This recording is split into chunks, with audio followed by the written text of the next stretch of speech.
She would always say, Paula, don't be a fishwife. Hey y'all, and welcome back to my channel. Today has been a doozy. My almost 2-year-old Remy decided that he wanted to skip his nap today. So in that little time period where I normally record these videos, I had gotten ready, but then ultimately I had to push it off until this evening. So instead of waiting until tomorrow, I decided let's go ahead and just record the video tonight. And I am in my pajamas. I'm about to go to bed. I have my cozy blanket. I have a candle that is kind of has one of those crackling wicks. So I thought we could do this sort of like a fireside chat, kind of like President Roosevelt did back in the 30s and the 40s. So anyway, because the subject matter that I wanted to chat with you about tonight is the top 10 pieces of life and marriage advice from my grandmother. Her name was Dorothy, and a lot of people called her Dot, and in high school they actually nicknamed her Dottie Dimples. She passed away when she was 91, so she lived a really long life, and I was 27 at the time, and so I had many years in what I call her classroom of life. And so I thought, why don't I go ahead and share some of the bits and pieces of life advice that she has shared with either me or my mom or her sisters. And I thought, hey, everybody loves a little free advice and mentorship from people who have, been through some seasons of life that maybe we have yet to get to. So I wanted to just take a few minutes to share some of that with you. So without further ado, here are my top 10 pieces of life and marriage advice from Dottie Dimples. So my grandmother's first tip was to not criticize your husband or children in the way that they clean around the house. And her basic thought process in this is that if you criticize, then your helpers are not going to want to continue helping out if all they hear is what they're doing wrong and the negative side of things. So long story short, make sure that if you have helpers around the house, whether it's your children or your husband, make sure that you are giving them praise and being thankful for their efforts as opposed to criticizing and discouraging them from helping further. My grandmother's second tip was to fix yourself up a little bit before your husband comes home. She would say, run a comb through your hair, fix your face, so that way, you are looking nice for when he comes through the door. And I know some of this advice sounds a little bit antiquated, but her basic point is that you just want to have your husband thinking that you are the hottest thing in the room. Tip number 3 is dote on your man. My grandmother, every afternoon around 4 or 5, she would go back to my grandfather's study where he'd be, reading the newspaper or watching a ball game or something like that. And she would check in on him to see if he wanted a snack and his 5 o'clock happy hour drink. And her basic thing was just that she wanted to show kindness and just kind of have that servant-like attitude of how could she help make him more comfortable. Tip number 4 is, and I have to do this in my grandmother's accent. She was actually from Jersey, even though she lived down in the South most of her life. And she would always say, Paula, don't be a fishwife. I never quite knew what that meant, but I think her basic thing was, don't be a nag. Don't nag your husband about things. When you say something, say it well, mean it, and say it once. Don't continually nag and nitpick and criticize, because that's not going to lead to a happy marriage. So in the words of Dottie Dimples, don't be a fishwife. So the rest of these tips are going to be more of just general life advice. So tip number 5 was to always look for the best in people and assume the best about people.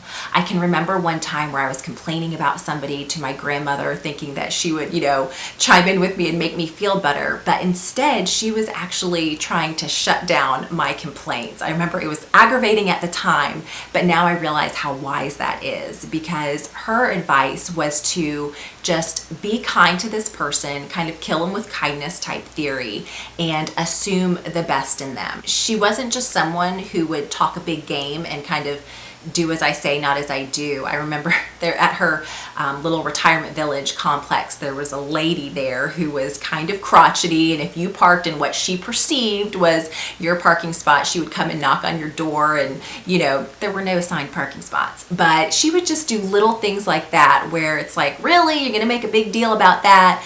But instead of flipping out, I always wanted my grandmother to just give her the business and tell her off. But instead of doing that, she was just always so kind and gracious and patient with this woman, even though she had every right to be put out and let this lady know what's up. So I always admired that characteristic in her. This sixth tip is not something that my grandmother ever actually said to me. This is something that she always just modeled, and that was the importance of physical touch. It's funny because even into my 20s, when I was married and I was working, there were days where I would just swing by her little retirement village and I would go and maybe watch a movie with her. And I can remember sitting on the couch with her, and I would lay my head in her lap. I mean, I'd be in full work clothes, but I would still just lay my head in her lap, and she would just sit there and kind of rub my hair and tuck my hair in behind my ears and do just sweet things like that. And it's funny because I can't tell you the movies we were watching. I can't tell you much of anything else about those memories, but I remember that she would always take the time to just kind of sit there and be sweet and just love on me. And one of my aunts when I asked her if she had any, memories or pieces of advice that she could share, this was actually something that she said was her first memory of my grandmother. She said, I don't know how old I was. I know I was young, but one of my first memories of grandma was me sitting on the couch and right next to her, and she just had her arms around me and was holding me. And she said, it felt like for a long time. And she said that's something that they would just continue to do over the years. I mean, up until she was almost a teenager. They would just sit and basically snuggle on the couch. And I thought, golly, that's not even actual advice. They weren't saying anything even necessarily. They were just being together, So I just thought, if your kids will let you love on them and hug them, take advantage of it now, because there will come a day where they don't want it. But I know even my boys, sometimes I just have to play and pretend to wrestle with them in order for them to snuggle with me, because they're not natural snugglers for the most part unless they're real tired. But take those moments when you can to really just be with your kids and love on them. Tip number 7 is something we have all probably heard. This is something my aunt reminded me that my grandma had told her, and that's, it's not what you say, but it's how you say it. And it's interesting, my husband and I had been having a conversation, and he was saying that if you say the correct thing, that something's, you're factually accurate, that kind of thing. But if you say it in the wrong way, maybe you're harsh or brusque or whatever, then ultimately you have said the wrong thing. And I thought that was so interesting, and definitely something to keep in the back of my mind for when I'm having conversations with people, that I want to make sure my tone and my attitude and my intention are all aligning in a way that what I'm trying to say can be received properly. So not what you say, but how you say it. Tip number 8 is going to resonate with all of my Southerners out there, because we all know that Southern hospitality is definitely a thing. And that is to make your guests feel at home the moment they walk into your door. Your house might be a dump, your hair might be sticking up as high as an elephant's eye, but whatever you do, just make them feel welcome. One thing my grandmother would always do is when she would have guests over, the first thing she would do was, other than having them set their things down, would be to offer them a drink and a snack of some sort. So anyway, when you have people come to your home, really just show them that you care and that you're thankful that they're there and appreciative of their time. This 9th tip is not actually anything that was ever a spoken piece of advice or something that was told to me. This is something that my grandmother would always model for us. And that was the fact that when she would pray like she was speaking directly to the Lord. And it was so interesting because when she would pray, it was like it was just her and the Lord. She had such, humility and thankfulness, and her whole countenance and tone would change. And it wasn't a production. It was not insincere. It was just like she was being one-on-one with the Lord. My grandfather would actually always joke. He would say, if you want your prayer request heard, tell Dorothy. She's got a direct connection up there. So anyway, that was always modeled for me and something that I will never forget.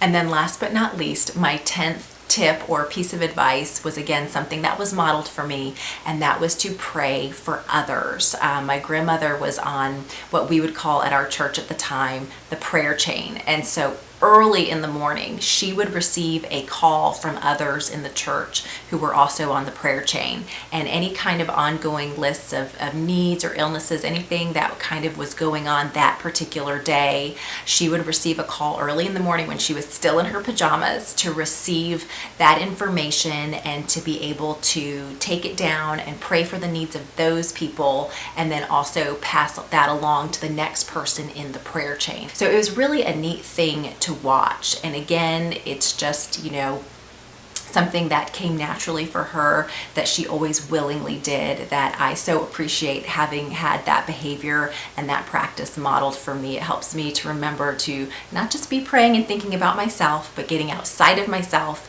thinking and praying for others. So that was really a neat lesson. Well, hey, I hope you've enjoyed this video today. I hope these tips and different pieces of life advice have been helpful and added value to your day. If you're new to my channel, thanks so much for stopping by. I would love for you to become a regular subscriber. I put out weekly videos that have different tips and tricks for working smarter, not harder. So I'd love to see you back here again next week. So until we meet back here again then, may the Lord bless and multiply your time. Bye.